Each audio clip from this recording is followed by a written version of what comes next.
Après avoir obtenu mon diplôme, j'ai discrètement placé la succession de 3 millions de dollars de mes grands-parents dans une fiducie, juste pour être sûr. Je m'appelle Aurora Lane. J'ai 26 ans. Je suis avocate spécialisée dans l'environnement et je suis la petite fille qui a appris la stratégie du silence. Ils sont arrivés à ma porte dimanche dernier, souriant de toutes leurs dents. Maman avec ses fameux biscuits au citron. Papa avec son faux charme. Ma sœur Danielle était habillée comme si elle s'apprêtait à négocier une fusion boursière. Nous voulions juste parler de la succession de mamie et papy, dit papa, sa voix nappée de sirop. Il ne m'avait pas appelé une seule fois depuis plus d'1 an. Mais je savais exactement pourquoi ils étaient là. Ils pensaient que j'étais toujours la fille tranquille et obéissante qui hocherait la tête et signerait tout ce qu'ils mettraient devant moi. Ils ne savaient pas que les papiers étaient déjà signés, juste pas ce qu'ils voulaient. Avant que je ne vous raconte comment tout a basculé, aimez et abonnez-vous. Laissez un commentaire. D'où nous regardez-vous? Le coup à la porte de mon appartement fut doux au début, puis ferme. Je remuais mon café, regardant la ville s'éveiller. Les dimanches matins étaient habituellement calmes pour moi. Un moment pour me ressourcer. Plus maintenant. Je savais déjà qui c'était. Mon estomac se serra. Ça le faisait toujours quand ils étaient prêts. J'ouvris la porte et ils étaient là. Une image parfaite. Presque trop parfaite. Maman. Ses cheveux blonds parfaitement coiffés, tenant un panier avec un tissu blanc par-dessus. Je pouvais sentir les citrons avant même qu'elle ne parle. Ses biscuits. Son offrande de paix. Ou plus précisément, sa distraction. Aurora. Chérie, nous étions juste dans le quartier, lança-t-elle, son sourire étiré un peu trop large. Ses yeux, cependant, balayaient déjà mon petit salon, probablement en train de juger. Elle jugeait toujours. Papa était juste derrière elle, une main sur son dos, son sourire charmant habituel plaqué sur son visage. C'était le sourire qu'il utilisait avec les clients, les nouveaux voisins, avec quiconque il voulait quelque chose. Il n'atteignait jamais ses yeux. Nous avons pensé passer vous voir. Ça fait des lustres que nous ne t'avons pas vu. Des lustres? Plus d'1 an. Pas un appel. Pas un SMS pour me demander comment j'allais, comment était mon nouveau travail, si j'étais même en vie. Mais maintenant, tout à coup, ils étaient dans le quartier. Mon quartier, qui était à 45 bonnes minutes de chez eux. Et puis il y avait Danielle, ma sœur aînée, toujours impeccablement habillée, même pour une visite décontractée le dimanche. Aujourd'hui, c'était un blazer blanc impeccable et un pantalon ajusté. Elle avait l'air de se rendre à une réunion de conseil d'administration, pas à l'appartement de sa petite sœur. Son expression était plus nette, moins fausse que celle de maman et papa. Elle ne se donnait pas la peine des politesses. Ses yeux allèrent droit dans les miens, une lueur calculatrice déjà là. Ça ne vous dérange pas si nous entrons, demanda papa, s'avançant légèrement, poussant déjà la porte un peu plus. Je reculai, les laissant entrer. L'odeur familière de leur parfum et de leur eau de Cologne coûteux emplit mon petit espace, le rendant encore plus petit. Maman se dirigea immédiatement vers mon minuscule comptoir de cuisine, posant son panier de biscuits. J'ai apporté ton préféré, ma chérie. Mon préféré. Elle ne m'en avait pas fait depuis des années. Elle en faisait pour les gens qu'elle voulait impressionner ou manipuler. Ils s'installèrent tous sur mon canapé, qui n'était vraiment fait que pour 2 personnes. Ils se sentaient à l'étroit comme eux, prenant tout l'espace. Je restai debout. C'était plus sûr. Alors, commença papa, ajustant sa cravate. Même s'il n'en portait pas, c'était une habitude, un tic nerveux. Nous voulions juste parler de la succession de mamie et papy. Sa voix était douce, comme du sirop, comme le décrivait le plan, mais elle était aussi mince, transparente. Daniel hocha la tête, un léger sourire narquois et complice sur le visage, comme si c'était un plan qu'ils avaient tous répété. Et j'étais le public insouciant. Ça fait quoi, 2 ans maintenant, ajouta maman, feignant un soupir, une expression triste remplaçant rapidement son large sourire. Un moment si difficile. Nous avons tous traversé tellement de choses. Mes yeux se plissèrent un tout petit peu. Nous avions tous traversé tellement de choses. Il n'avait rien traversé, à part l'inconvénient de perdre un héritage auquel il se sentait en droit. J'étais la seule à avoir réellement perdu quelque chose. Des gens, mes grands-parents, les 2 personnes qui m'avaient aimé inconditionnellement. Je les regardais. Vraiment. Ils étaient assis là. Un front uni d'avarice et de droit. Ils pensaient vraiment que j'étais toujours la même Aurora, la fille tranquille qui gardait toujours la tête baissée. Celle qui ne parlait jamais. Celle qui ferait simplement ce qu'on lui disait. Ils pensaient que j'étais toujours la fille tranquille et obéissante qui hocherait la tête et signerait tout ce qu'ils mettraient devant moi. Ils ne savaient pas que les papiers étaient déjà signés, juste pas ce qu'ils voulaient. Le silence dans la pièce s'étira, lourd et épais. Je pris une lente inspiration, la laissant s'échapper doucement. Ils attendaient que je dise quelque chose. Que je demande quel papier, que j'agisse avec confusion, mais je n'étais pas confuse. Plus maintenant. D'accord, dis-je, ma voix calme, même à mes propres oreilles. À propos de quoi? Leurs visages changèrent subtilement. Surprise, puis un soupçon d'agacement. Ils s'attendaient à ce que je sois plus désireuse, plus malléable. Papa s'éclaircit la gorge. Eh bien, tu vois, ma chérie, avec ton nom toujours impliqué dans certains papiers, ça rend les choses un peu compliquées. Complicated comment, demandai-je, gardant mon regard fixe sur le sien. Je ne sciais pas. Daniel se pencha en avant, coupant la parole. Écoute, Aurora, nous savons que tu aimais mamie et papy. Nous tous, mais ça a trop traîné. Maman et papa ont besoin d'accéder à leur héritage. C'est ce qui leur revient de droit, mon héritage. Ils ne l'avaient jamais considéré comme mon héritage. Même si mon nom était, comme le disait papa, impliqué. Maman parla enfin à nouveau. Sa voix un peu plus douce, plus persuasive. Ton père et moi voulons juste tout finaliser. C'est une grosse responsabilité, chérie. Pour toi, je veux dire, avec la succession toujours techniquement en suspens, c'est un fardeau. Nous voulons juste te libérer de ce fardeau. Un fardeau. C'est ainsi qu'ils appelaient l'héritage de mes grands-parents. Un fardeau. Je sentis une froideur se répandre en moi. Ce n'était pas encore de la colère. C'était quelque chose de plus profond, une résolution. Je savais exactement ce qu'ils voulaient. Ils voulaient que je renonce à toute prétention que je pourrais avoir. Pour leur faciliter la tâche, pour me faire disparaître de l'équation. Ils n'avaient aucune idée. Je me dirigeai vers la petite bibliothèque près du mur, sortant un épais journal relié en cuir. C'était celui de papy.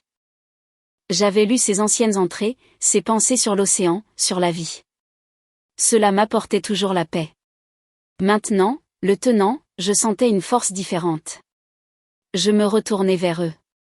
Leur sourire s'estompait maintenant, remplacé par de l'impatience. Alors, dis-je, ma voix toujours égale.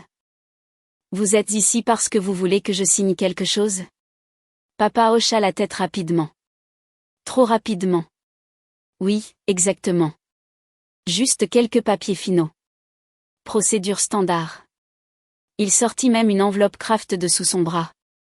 Toujours préparé, toujours prêt pour le chemin facile. Je me contentais de regarder l'enveloppe. Je n'avais pas besoin de voir ce qu'il y avait à l'intérieur. Je le savais déjà. Il croyait vraiment que j'étais toujours la fille sur laquelle il pouvait marcher. La fille trop douce, trop émotionnelle, trop naïve pour comprendre leur stratagème. Mais je n'étais plus cette fille.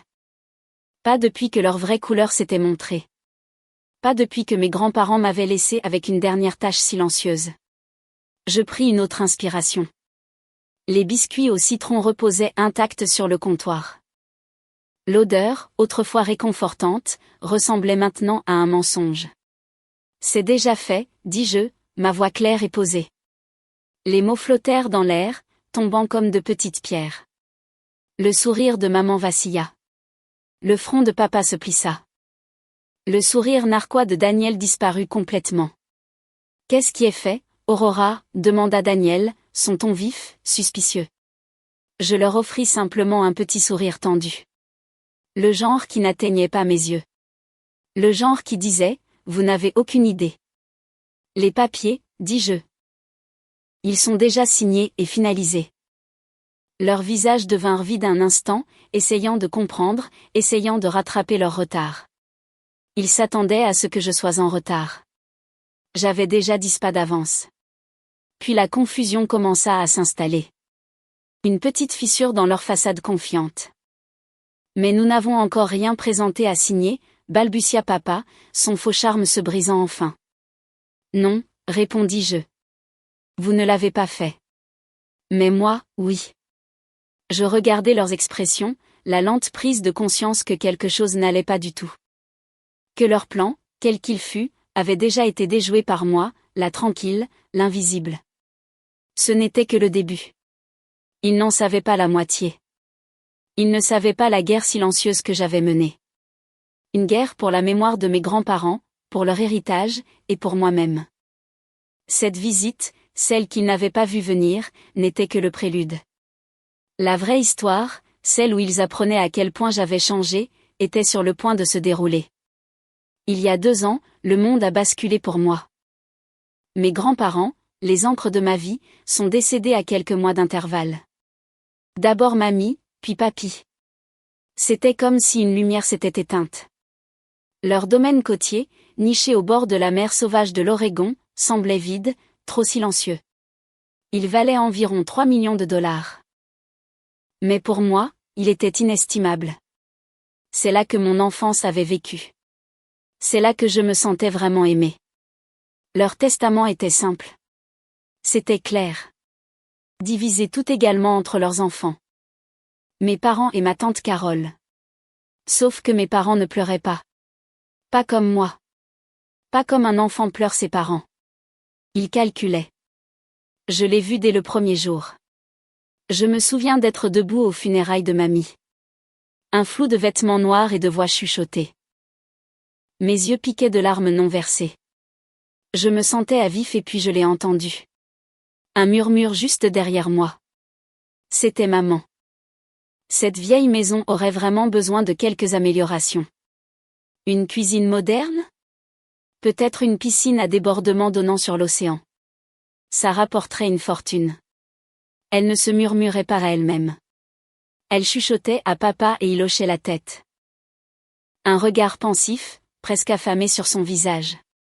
C'était avant même que mamie ne soit enterrée. Avant même que les fleurs des funérailles n'aient eu le temps de faner. Cela m'a choqué au plus profond de moi. Je n'arrivais pas à croire ce que j'entendais. Cela me semblait irrespectueux. Cela me semblait froid. Il parlait de rénovation, d'acheteurs et de profit. Pas de mamie, pas des souvenirs, juste d'argent. Quelques semaines plus tard, au mémorial de papy, c'était la même chose, peut-être pire. Ils discutaient déjà ouvertement de la vente, comme une affaire, comme s'ils étaient des agents immobiliers, et non des enfants en deuil. Le marché est bon en ce moment, dit papa, buvant un verre, un sourire sinistre sur le visage. On pourrait probablement obtenir une offre décente rapidement. Tante Carole semble penser que nous devrions la garder un peu. Maman dit, sa voix empreinte d'impatience, mais elle a toujours été si sentimentale. Elle roula légèrement des yeux. Je me tenais là, à les écouter, sentant une profonde douleur dans ma poitrine qui n'avait rien à voir avec le chagrin. C'était une trahison, un sentiment nauséeux qui commençait dans mes tripes et se répandait. Il dépouillait tout de sa sacralité. Ils avaient déjà oublié qui s'était réellement occupé de mes grands-parents durant leurs dernières années. C'était moi, Aurora. Ce n'était pas maman qui les conduisait à leur rendez-vous chez le médecin 2 fois par semaine, même si cela représentait 3 heures de trajet aller-retour depuis ma ville universitaire. Ce n'était pas papa qui restait assis des heures à écouter patiemment papy raconter les mêmes histoires de pêche encore et encore, faisant semblant que c'était la première fois. Ce n'était pas Daniel qui s'assurait que mamie ait ses repas de régime spécifiques et fades, ou qui l'aidait à se doucher lorsque son arthrite s'enflammait. C'était moi. J'étais celle qui les conduisait. J'étais celle qui cuisinait pour eux, m'assurant qu'ils mangeaient bien. J'étais celle qui s'occupait de leurs impôts, de leurs factures, de leurs paperasses interminables. J'ai appris à tout faire. Ils me faisaient confiance. Ils me faisaient confiance parce que mes parents étaient trop occupés.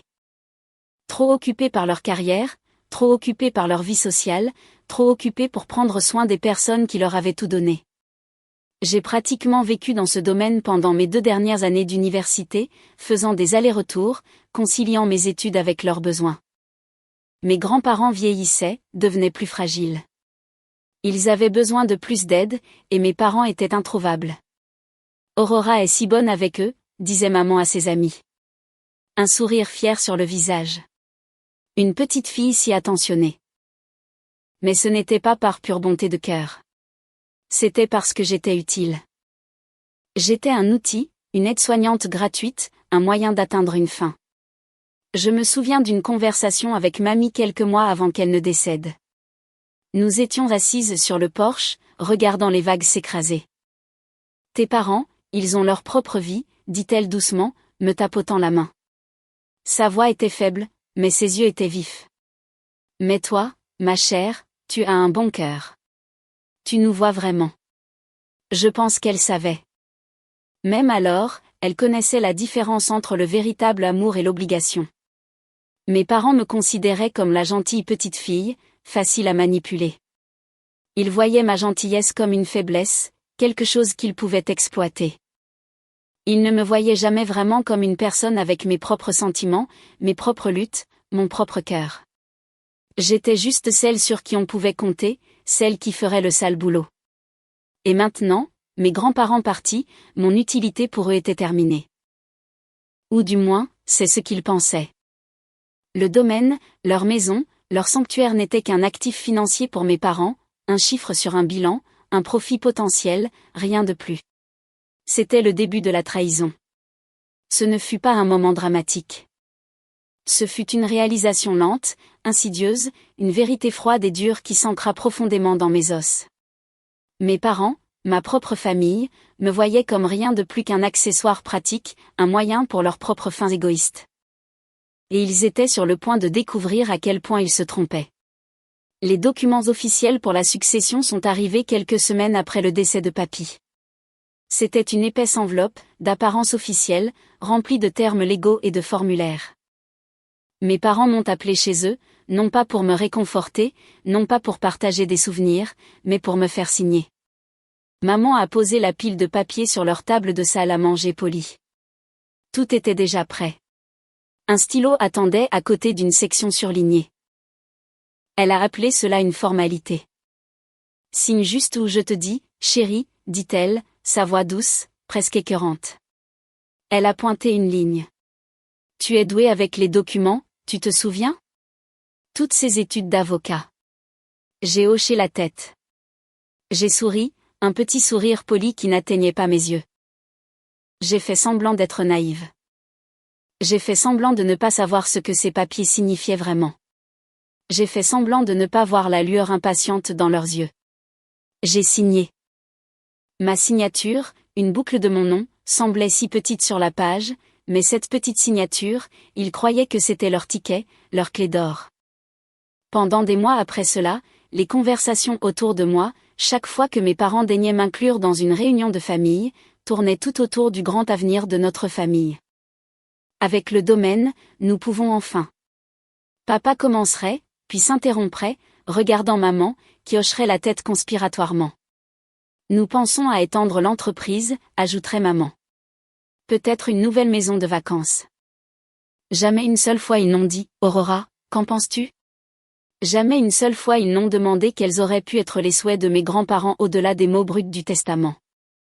Ils ont simplement supposé que tout était à eux. Supposé que j'étais juste un élément discret, présente, mais ne participant pas à leur grand projet. Ils parlaient du grand avenir de notre famille, sans réaliser qu'ils ne m'y avaient jamais incluse. Pas vraiment. J'étais juste un fantôme en arrière-plan, une auditeur silencieuse. Une nuit, je restais chez eux pour une rare visite de week-end. J'étais allée me coucher mais ne pouvais pas dormir. Je me suis levée pour un verre d'eau et j'ai entendu leur voix basse et murmurante depuis la cuisine. J'ai fait une pause en haut de l'escalier. Ce n'était pas une écoute clandestine intentionnelle. C'est juste que je ne pouvais pas m'empêcher d'entendre. Elle est si facilement gérable. La voix de maman flottait, légère et dédaigneuse. Aurora est le genre de fille qui ne nous remettra jamais en question. Elle fera exactement ce que nous lui disons. Toujours. Puis la voix de papa, un petit rire. Ce diplôme était un bon investissement alors. Ça la garde occupée, ça la garde tranquille. Et elle nous doit son éducation de toute façon. Mon sang se glaça. Je restai figé dans les escaliers, les mots me transperçant comme de minuscules aiguilles acérées. Elle nous doit son éducation. L'ironie de tout cela me frappa comme un coup physique, une vague de nausée, une sensation de brûlure derrière les yeux. Ils pensaient vraiment avoir payé mon éducation. Ils croyaient vraiment que je leur devais.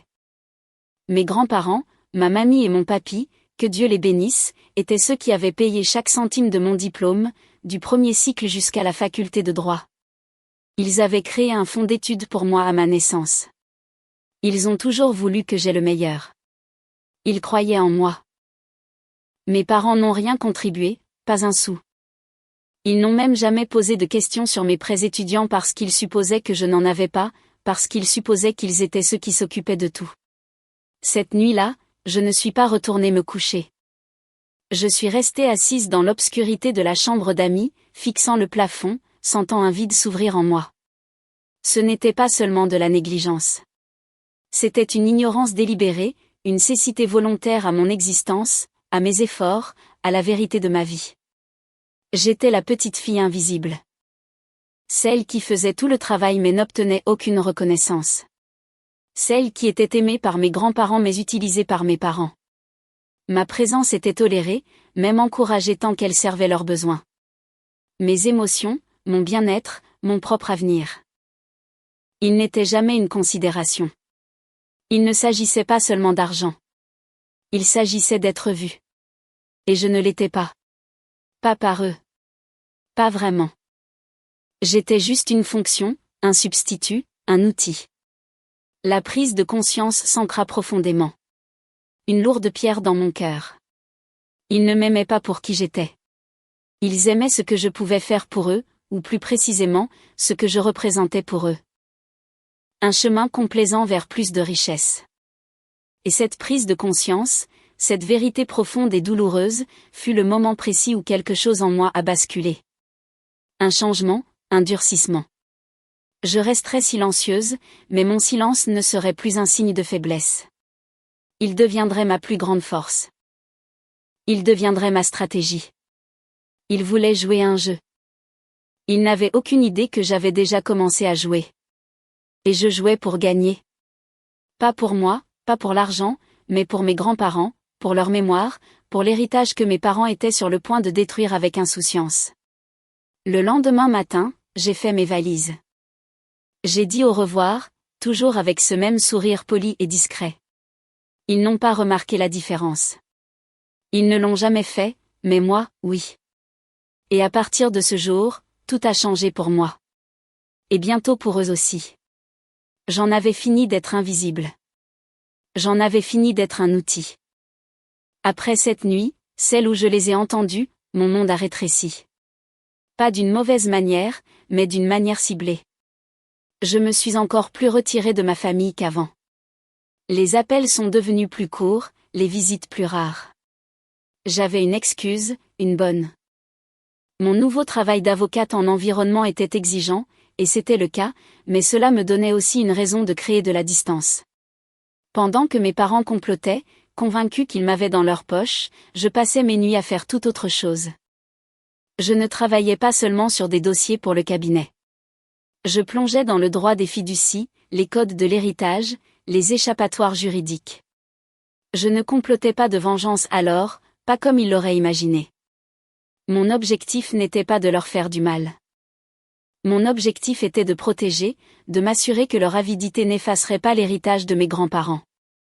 Ce domaine, ce n'était pas juste une maison. C'était une vieille maison en pierre sur la côte de l'Oregon. Elle était là depuis des générations. C'est là que j'avais passé chaque été de mon enfance, chaque fête. C'est là que papy m'avait appris à lire les marées, à comprendre le rythme de l'océan. Il m'avait montré comment réparer les filets de pêche, tout comme son père le lui avait montré. Mamie m'avait appris à faire du pain à partir de zéro dans son vieux four en fonte. L'odeur de levure et de chaleur emplissait la cuisine. Elle m'avait appris les plantes indigènes, les oiseaux qui affluaient dans leur jardin. C'était plus qu'une propriété. C'était une mémoire vivante. C'était leur sanctuaire. Et je refusais de le laisser devenir un autre coup d'argent pour mes parents, un autre projet de rénovation, un autre coût, un autre profit rapide pour financer leur désir insatiable d'en avoir plus. Alors, j'ai étudié, j'ai appris, j'ai agi discrètement. J'ai passé des heures dans mon petit appartement, entouré de textes juridiques. J'ai épluché des études de cas, apprenant sur les fiducies caritatives, les servitudes de conservation, les fondations irrévocables. Mon diplôme de droit, pour lequel mes parents pensaient que je leur devais, était maintenant mon bouclier. Mon arme. Je ne pouvais en parler à personne. Ni à mes amis, ni même à tante Carole, qui, je le savais, était aussi secrètement contrariée par le comportement de mes parents, car je savais au fond de moi qu'au moment où je dirais un mot, mes parents le découvriraient et ils ne reculeraient devant rien pour m'empêcher de faire quoi que ce soit. Ils tordraient mes mots, m'accuseraient, peut-être même tenteraient-ils d'intenter une action en justice contre moi. Alors, le silence. Il est devenu mon compagnon constant. C'était parfois solitaire. Porteur ce secret, savoir ce que je planifiais, pendant qu'ils étaient inconscients, ils m'envoyaient parfois un SMS, quelque chose comme « toujours en attente pour le domaine ». Aurora, des nouvelles ? Et je répondais par une réponse vague et professionnelle sur les processus juridiques ou les retards administratifs. Chaque réponse était comme un petit acte de défi, une victoire silencieuse. La maison elle-même, le domaine, était aussi mon sanctuaire. Après le décès de papy, et avant que le flou juridique ne s'installe vraiment, j'y ai passé beaucoup de temps, juste moi. Je marchais sur la plage, sentais l'embrun froid du Pacifique, et leur parlais, à mes grands-parents. Je ne les laisserai pas le ruiner, murmurais-je au vent, ma voix emportée par le rugissement des vagues. Je le promets. Ce n'était pas seulement une promesse envers eux. C'était une promesse envers moi-même. À la petite fille qui avait trouvé refuge et amour dans cette maison. À la jeune femme qui en avait assez d'être ignorée et sous-estimée. Chaque soir, après une longue journée de travail, je prenais un simple dîner, puis je m'asseyais à mon bureau, ouvrant mes manuels et mon ordinateur portable. La lueur de l'écran devenait ma seule lumière dans l'obscurité. Je lisais jusqu'à ce que mes yeux se brouillent. Je recoupe les codes juridiques. Je rédigeais des documents, supprimant et révisant, m'assurant que chaque mot était parfait, chaque clause inattaquable.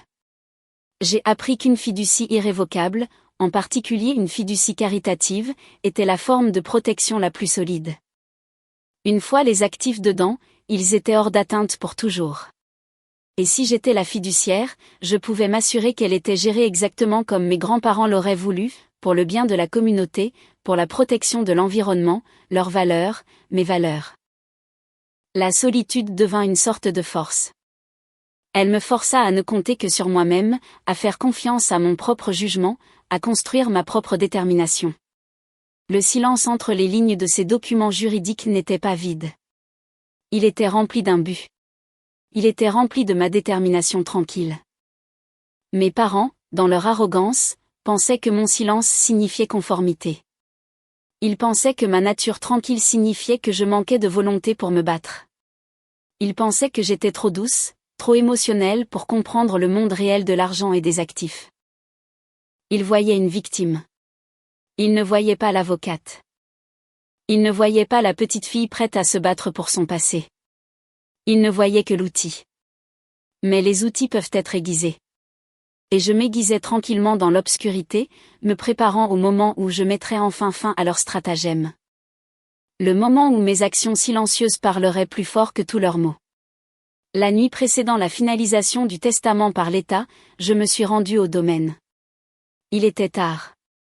La lune n'était qu'un fin croissant, caché derrière les nuages, et la route côtière sinueuse était sombre, éclairée seulement par mes phares. Le rugissement de l'océan devenait plus fort à chaque kilomètre. Je devais y être une dernière fois avant la décision finale. La maison était froide et silencieuse lorsque je suis entrée. L'air sentait légèrement la poussière et le sel, l'odeur persistante des souvenirs. Je n'ai pas allumé beaucoup de lumière, juste la vieille lampe de la cuisine. Sa douce lueur se répandait sur la table en bois usé, la même table où mamie m'avait appris à rouler les pâtes à tarte. J'avais apporté les documents avec moi, mon acte de fiducie méticuleusement rédigé, les formulaires légaux, mon carnet rempli de notes et de références croisées. Je les ai étalés sur la table, entourés des fantômes de 1000 repas heureux.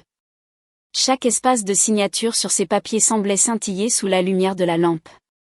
Chacun d'eux ressemblait à un test, un choix final. D'un côté, le chemin facile. Laisser le testament se dérouler tel qu'il était écrit. Laisser mes parents et tante Carole hériter. Regarder mes parents vendre probablement tout, arracher le caractère, et le transformer en une autre location de vacances modernes sans âme. Et alors je perdrais vraiment tout. L'héritage de mes grands-parents, leurs valeurs, leur mémoire. De l'autre côté, le chemin difficile, celui que j'avais minutieusement recherché et préparé, celui qui causerait inévitablement une tempête de colère et de ressentiment de la part de mes parents, mais celui qui honorerait mes grands-parents. Je suis restée assise là pendant des heures, à fixer les papiers. Ma main planait au-dessus de la ligne de signature pour la fiducie caritative. Mon estomac se tordait d'un mélange de peur et de détermination. Ce n'était pas un jeu. C'était réel. C'était définitif. J'ai pensé à mamie et papy. J'ai imaginé papy, ses mains burinées, me montrant comment faire un nœud pour un leurre de pêche. Sa voix grave expliquant que la santé de l'océan importait plus que n'importe quelle prise. Je me suis souvenu de mamie, sa force tranquille, son amour pour la beauté sauvage de leur jardin, sa ferme conviction que nous avions la responsabilité de laisser les choses meilleures que nous ne les avions trouvées. Leur valeur n'était pas l'argent. Elles étaient l'intendance, le don, la communauté. Et mes parents, leur valeur était le profit, le gain personnel, l'oubli du passé pour obtenir plus dans le présent. Le choix, quand je l'ai vraiment affronté, est devenu clair comme de l'eau de roche. Il ne s'agissait pas de défier mes parents. Il s'agissait d'honorer mes grands-parents. Il s'agissait de protéger quelque chose de sacré. C'est là que j'ai pris ma décision. La décision de minuit. J'ai pris le stylo. Ma main était ferme. J'ai créé la fondation LAN. Je l'ai nommée d'après l'ancienne entreprise de pêche de papy.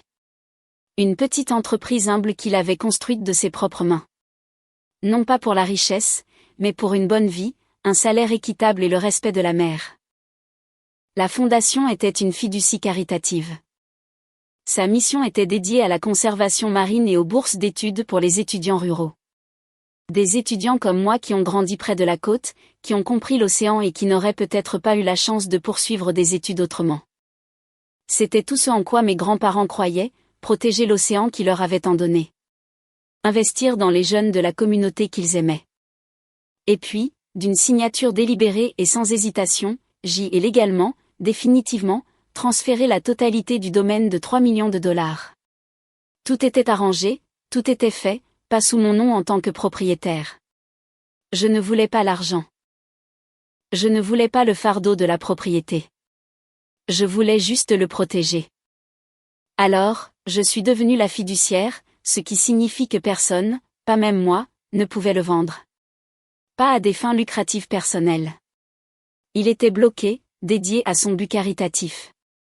La fondation possédait la maison, le terrain, tout.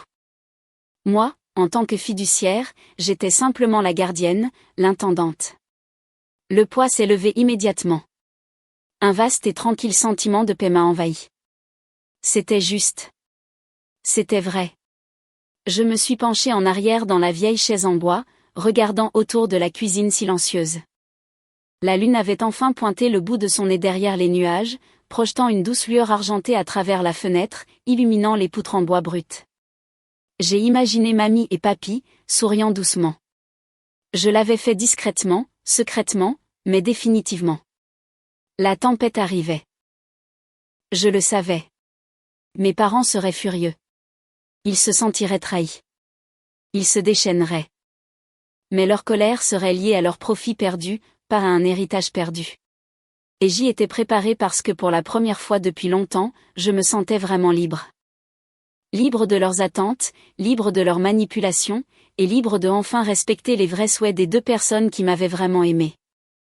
J'ai rangé les documents signés, chaque page un témoignage de ma détermination. La première lumière de l'aube commençait tout juste à toucher l'horizon alors que je m'éloignais du domaine. L'océan s'étirait devant moi, vaste et infini, comme mes grands-parents l'avaient toujours vu. Et maintenant, grâce à une décision silencieuse de minuit, ils seraient protégés. Tout comme leur mémoire, j'étais devenue ma propre personne, et ma force tranquille avait enfin trouvé sa voie. Une voie sous forme d'action, pas de mots. Une action qui allait bientôt résonner dans le monde insouciant de ma famille. Les semaines qui suivirent la signature des documents de fondation furent étranges. Elles furent calmes, mais c'était un calme lourd, prégnant, comme l'air avant une tempête. Je savais ce que mes parents et ma sœur attendaient. Ils attendaient qu'un panneau, à vendre, apparaisse sur la pelouse du domaine côtier. Ils attendaient des appels d'agents immobiliers. Ils attendaient leur jour de paix.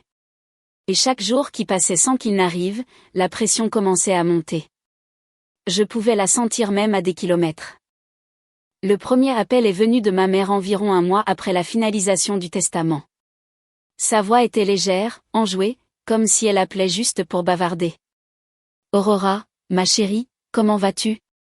Nous n'avons pas eu de nouvelles de toi. »« Je vais bien, maman, juste occupée avec le travail. » C'était la vérité. Mon travail était exigeant. Et maintenant, la mise en place du cadre initial de la fondation l'était aussi. « Oh, bien sûr, dit-elle, un silence. Puis, je me demandais juste. As-tu eu des nouvelles des avocats de la succession concernant la maison ? C'est un processus, maman, dis-je, gardant ma voix égale et calme. Ces choses prennent du temps. D'accord, bien sûr, dit-elle, bien qu'un soupçon d'impatience colore son ton. Eh bien, tiens-nous juste au courant, ma chérie. Elle raccrocha, et je savais que ce n'était que le début. 2 semaines de plus passèrent. L'appel suivant vint de mon père. Il ne prit pas la peine des politesses. Aurora, ta mère et moi commençons à nous inquiéter un peu. Qu'est-ce qui retarde la succession ? Nous avons des plans financiers que nous devons mettre en œuvre. Il y a des complexités juridiques, papa, répondis-je, utilisant le langage vague qui était devenu mon bouclier. C'est en cours. Qu'est-ce que cela signifie, c'est en cours, pressa-t-il, sa voix perdant son ton lisse habituel. Y a-t-il un problème ? Devons-nous faire intervenir notre propre avocat ? Tout se déroule conformément au cadre juridique, dis-je. Ce n'était pas un mensonge. Ce n'était juste pas le cadre qu'il attendait. Je l'entendis soupirer de frustration à l'autre bout du fil. C'est ridicule. Ce devrait être simple. Le testament était clair. Oui, dis-je doucement. Il l'était. Après cela, les appels sont devenus plus fréquents. Un calendrier rotatif de membres de ma famille. Maman essayait d'être douce et cajoleuse. Papa était exigeant et professionnel. Et puis Danielle a commencé à appeler. Danielle était différente. Elle était vive et elle se croyait plus intelligente que tout le monde. D'accord, Aurora, arrête tes conneries, dit-elle un soir, sa voix vive et dénuée de toute chaleur. Qu'est-ce qui se passe ? J'ai parlé à un agent immobilier du coin, une amie d'une amie. Elle a dit que la propriété n'est pas répertoriée et qu'il n'y a aucune trace de sa préparation à la vente. Qu'est-ce que tu fais ? Je fais ce qui est nécessaire, Daniel, répondis-je. Ce n'est pas une réponse. Maman et papa commencent à paniquer. Ils pensent que tu as tout gâché. As-tu perdu les papiers ? As-tu manqué une échéance ? Dis-moi juste ce qui ne va pas pour que je puisse le réparer. La condescendance dans sa voix était épaisse. Pour que je puisse le réparer. Elle me voyait toujours comme la petite sœur incompétente qui ne pouvait rien gérer seule. L'ironie était presque douloureuse. Il n'y a rien à réparer, lui dis-je, ma voix plate. Tout est sous contrôle. Ce fut la dernière fois qu'elle m'appela pendant un certain temps. Le silence qui suivit fut différent. Il n'était plus attendant. Il était suspicieux. Ils se parlaient entre eux. Je le savais. Ils essayaient de me comprendre, d'essayer de comprendre ce qui se passait en coulisses. Ils passaient de la confusion à la suspicion. La panique était juste au coin de la rue. L'année qui suivit fut l'une des plus paisibles de ma vie. Je me suis jetée dans mon travail et dans la fondation LAN. J'ai trouvé un petit conseil d'administration locale, un biologiste marin à la retraite, un comptable communautaire et un directeur de lycée, des personnes qui comprenaient et partageaient les valeurs de mes grands-parents. Nous avons établi les critères pour la bourse. Nous nous sommes associés à une université locale pour une étude sur l'érosion côtière. J'ai passé les week-ends au domaine, non pas à le vider pour le vendre, mais à le restaurer. J'ai désherbé le jardin de mamie jusqu'à ce que les fleurs indigènes refleurissent. J'ai réparé l'ancienne clôture en bois qui surplombait la falaise. La maison a recommencé à ressembler à une maison, par un prix à gagner. Elle se sentait vivante, avec un but. Pendant ce temps, ma famille vivait dans une réalité différente. La leur était un monde de frustration et de colère grandissante. J'ai appris plus tard qu'ils avaient engagé leur propre avocat pour enquêter sur le retard. L'avocat, bien sûr, s'était heurté à un mur. Le domaine n'était plus en probate. La propriété avait été transférée. Mais à qui, ils ne pouvaient obtenir de réponse claire car les registres des fondations privées ne sont pas aussi publics qu'une simple vente de propriété. Leur confusion s'est transformée en panique lorsqu'ils ont quand même essayé de concrétiser leur projet. Mon père avait apparemment prévendu une expansion d'entreprise basée sur son héritage attendu. Daniel avait versé un acompte pour un condo de luxe. Ils avaient dépensé de l'argent qu'ils n'avaient pas, tout cela basé sur la supposition arrogante que les 3 millions étaient déjà à eux. Le point de rupture pour eux est survenu lorsqu'un promoteur avec qui ils avaient parlé, quelqu'un à qui ils avaient promis un terrain côtier de choix, a fait ses propres recherches et est revenu vers eux. La propriété LAN, avait-il dit à mon père, désolé, elle est définitivement hors du marché. Elle appartient maintenant à une sorte de fondation environnementale. Le sol s'était dérobé sous leurs pieds. C'est à ce moment-là qu'ils ont décidé qu'ils devaient me voir en personne. Ils ne pouvaient pas m'intimider par téléphone. Ils ne pouvaient pas obtenir de réponse directe. Ils croyaient que s'ils pouvaient juste se retrouver dans une pièce avec moi, les 4 contre moi, ils pourraient me harceler, me manipuler et me forcer à leur donner ce qu'ils voulaient. Ils pensaient que la fille tranquille et obéissante était toujours là, juste cachée derrière un peu d'entêtement. Ils pensaient pouvoir me briser, alors ils ont planifié leur visite. Ils ont fait leurs biscuits. Ils ont mis leurs plus beaux vêtements et leurs sourires les plus convaincants. Ils ont répété leurs répliques. Ils pensaient qu'ils entraient dans une embuscade qu'ils avaient tendue. Ils n'avaient aucune idée qu'ils entraient dans la mienne, celle que je préparais tranquillement depuis plus d'1 an. Le silence était sur le point d'être brisé, et leur monde était sur le point de s'effondrer. L'air de mon appartement était épais du parfum de citron et de fausse sincérité. Ils étaient assis sur mon canapé, un front uni d'appropriation, après avoir livré leur première réplique. Ils voulaient parler. Ils voulaient avancer. Ils avaient un acheteur. Tout était si simple dans leur esprit. Tout ce dont ils avaient besoin, c'était de ma signature, de ma conformité. Je laissai le silence s'installer un instant après que mon père ait mentionné l'acheteur. Je les observais. Maman tripotait la poignée du panier à biscuits. Papa essayait d'avoir l'air détendu, mais un muscle de sa mâchoire tressautait. Daniel me fixait du regard, ses yeux plissés, essayant de me lire comme un document juridique, cherchant une échappatoire. « Vous avez un acheteur ?» demandai-je, ma voix dangereusement calme. « Un très motivé », dit papa, se penchant en avant, sentant une percée. « Un promoteur. Il offre le prix fort. C'est une opportunité fantastique pour la famille, Aurora. Pour nous tous, pour la famille. » Les mots étaient une pilule amère. Il ne m'avait jamais considéré comme faisant partie de la famille. Pas quand cela comptait vraiment. Maman intervint, sa voix douce et implorante. « Nous savons que c'est difficile pour toi, chérie. De laisser partir la maison. Mais c'est ce qu'il y a de mieux. Puisque ton nom figure encore sur certains anciens papiers en tant qu'exécutive.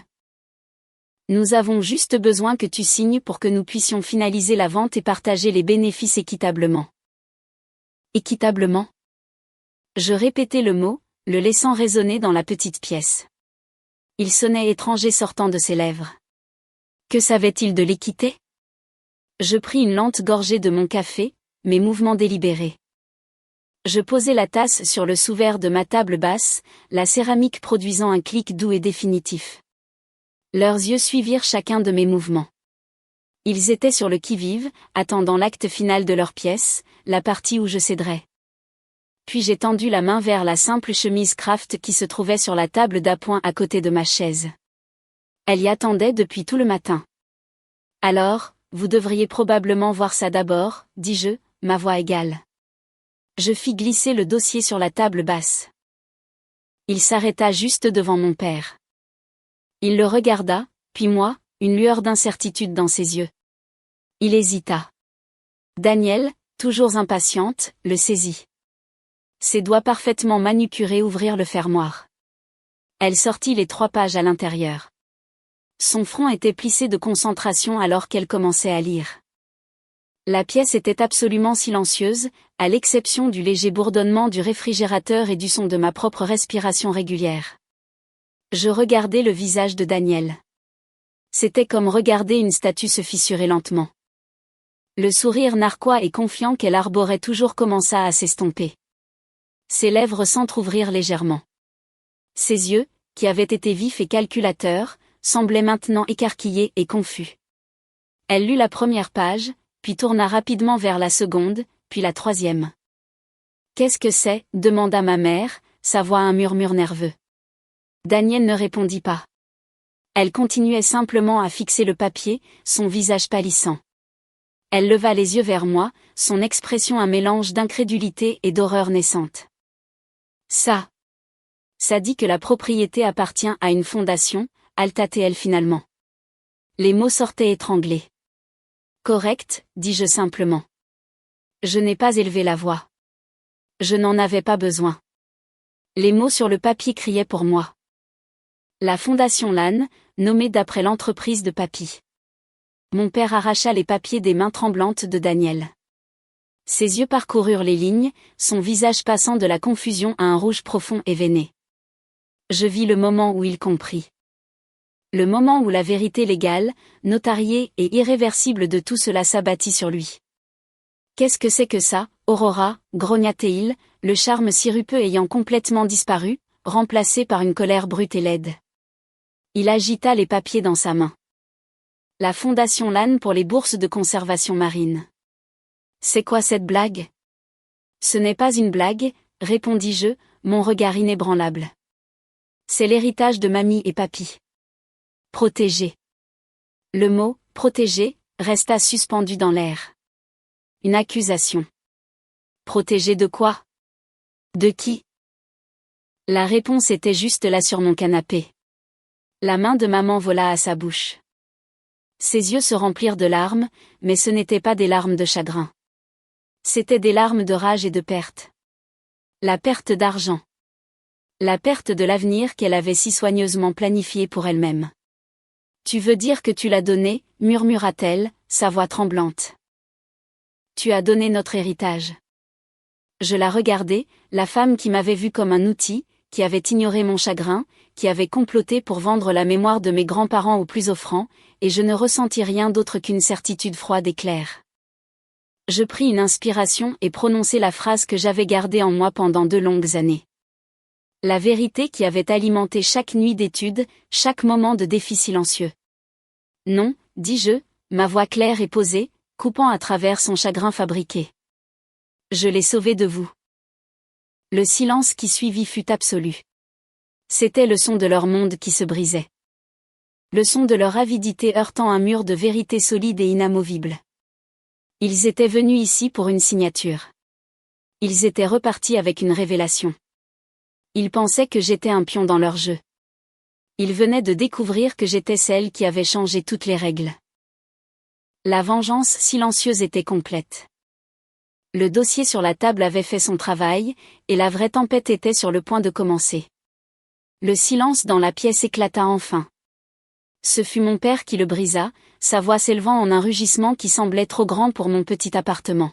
« Tu n'avais pas le droit » cria-t-il, frappant du poing la table basse. Ma tasse de café sauta, éclaboussant de liquide marron sur le bois. Il était debout maintenant, son visage tordu par une fureur que je n'avais jamais vue auparavant. Pas dirigé contre moi. En fait, si, dis-je calmement. Mon manque de réaction sembla alimenter encore plus sa colère. Je restai assise, un pilier d'immobilité dans le chaos qu'il créait. Papy a fait une modification à son testament quelques mois avant son décès. Un codicille, il m'a nommé seul exécutif de la succession. Leurs visages devinrent vides. Un codicille ? Tu mens, siffla Daniel, retrouvant sa voix. Nous l'aurions su. Les avocats nous l'auraient dit. Ils vous l'ont dit, la corriguai-je doucement. C'était dans le dossier initial des documents, une seule page tout au fond. Vous avez probablement pensé que c'était juste un autre formulaire standard. Vous étiez tellement concentré sur la valeur totale des actifs que vous n'avez pas pris la peine de lire les petites lignes. Je me souviens du moment où je l'ai vu.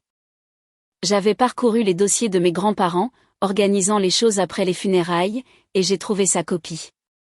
Une note manuscrite y était attachée, pour Aurora. Elle saura quoi faire. Mon grand-père les avait vus. Il avait su de quoi ses propres enfants étaient capables, et il m'avait fait confiance, pas à eux, pour protéger ce que lui et mamie avaient construit. Il m'avait donné la clé, et mes parents, dans leur avidité et leur insouciance, me l'avaient remise sans y penser à deux fois.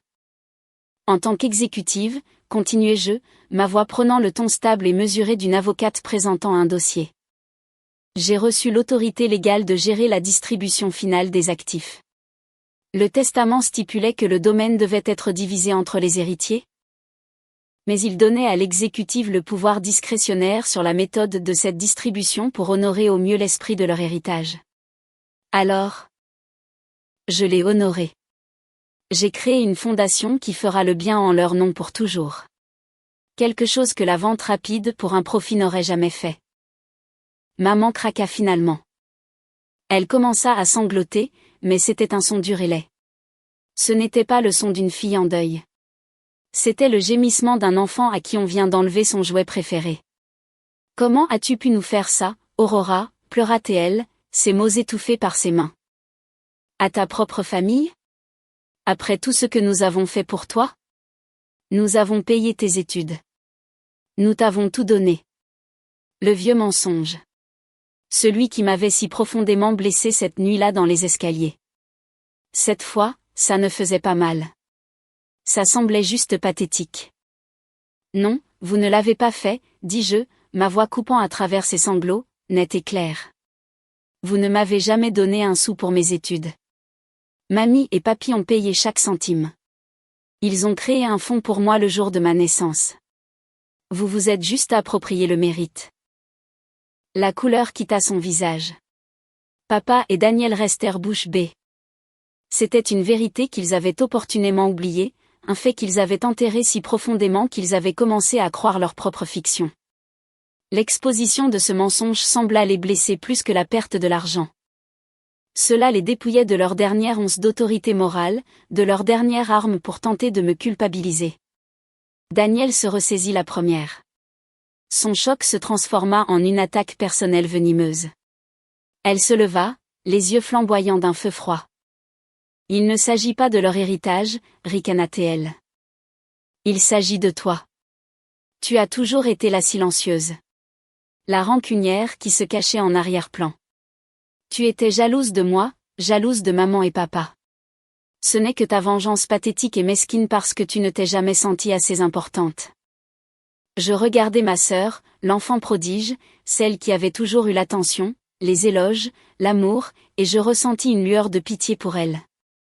Elle ne pouvait pas comprendre de faire quelque chose pour une autre raison que l'égoïsme ou la rancune, parce que ce n'étaient les seules émotions qui la guidaient. Pensez ce que vous voulez, Daniel, dis-je, ma voix redevenant douce. Cela ne change rien à la réalité. La fondation est légale. Elle est irrévocable. Il n'y a rien que vous puissiez faire. C'était tout. Le coup de grâce, le mot irrévocable. Pour Daniel, la pragmatique, la négociatrice. C'était la fin du chemin. Il n'y avait pas d'accord à conclure, pas d'angle à exploiter. Ils avaient perdu. Les insultes commencèrent alors, un dernier effort désespéré pour me blesser. Ils me traitèrent d'ingrate, d'égoïste, de cruelle. Ils dirent que j'avais détruit la famille. Je me levai, les rencontrant enfin à hauteur des yeux. Nous étions 4, debout dans les décombres de ce qu'ils avaient toujours prétendu être notre famille. Vous parlez d'héritage comme si ce n'était que de l'argent sur un compte en banque, dis-je, ma voix basse, mais portant le poids de 2 années de douleur et de détermination. L'héritage de mamie et papy, c'était les étés sur la côte. C'étaient les histoires que papy racontait. C'était la façon dont le jardin de mamie fleurissait chaque printemps. C'était la valeur de protéger les choses. Pas de les vendre. Vous ne vouliez pas de leur héritage. Vous vouliez juste leur argent. Je fis une pause, les regardant chacun dans les yeux. Ils m'ont appelé ingrate, dis-je, ma voix calme mais ferme. Moi, j'appelle ça la justice. Il n'y avait plus rien à dire. La vérité les avait frappés comme une vague, emportant tous leurs plans, tous leurs mensonges, tout leur pouvoir sur moi. Mon père attrapa son manteau, son visage un masque de tonnerre. Maman, toujours en pleurs, le laissa la tirer vers la porte. Daniel me lança un dernier regard de pure haine avant de tourner les talons et de les suivre. Ils sortirent de mon appartement en claquant la porte derrière eux. Le silence qui s'ensuivit fut profond. C'était un calme vraiment paisible, pas le lourd silence d'attente d'avant. La tempête était passée. Je restai debout dans le calme. Sur le comptoir, le panier de biscuits au citron reposait intact, un triste monument odorant à leur manipulation ratée. Je m'approchai, pris tout le panier et le jeta à la poubelle. Après leur départ, mon appartement me sembla trop petit, l'air de la ville trop lourd. J'avais besoin de respirer. J'avais besoin de l'océan. J'ai attrapé mes clés, suis sorti de mon appartement sans un regard en arrière, et j'ai commencé la longue route vers la côte. Plus je m'éloignais de la ville, plus je me sentais légère. Le béton gris et les angles vifs des bâtiments cédèrent la place aux pins verts imposants et aux collines ondulantes de la campagne de l'Oregon. Le ciel s'ouvrit, vaste et argenté, promettant la pluie. À chaque kilomètre, j'avais l'impression de me dépouiller d'une couche de peau, laissant derrière moi la colère, la confrontation et le poids de l'avidité de ma famille. Je me dirigeais vers moi-même. Lorsque j'ai finalement tourné sur la sinueuse route côtière, l'odeur familière du sel et de la terre humide a rempli ma voiture.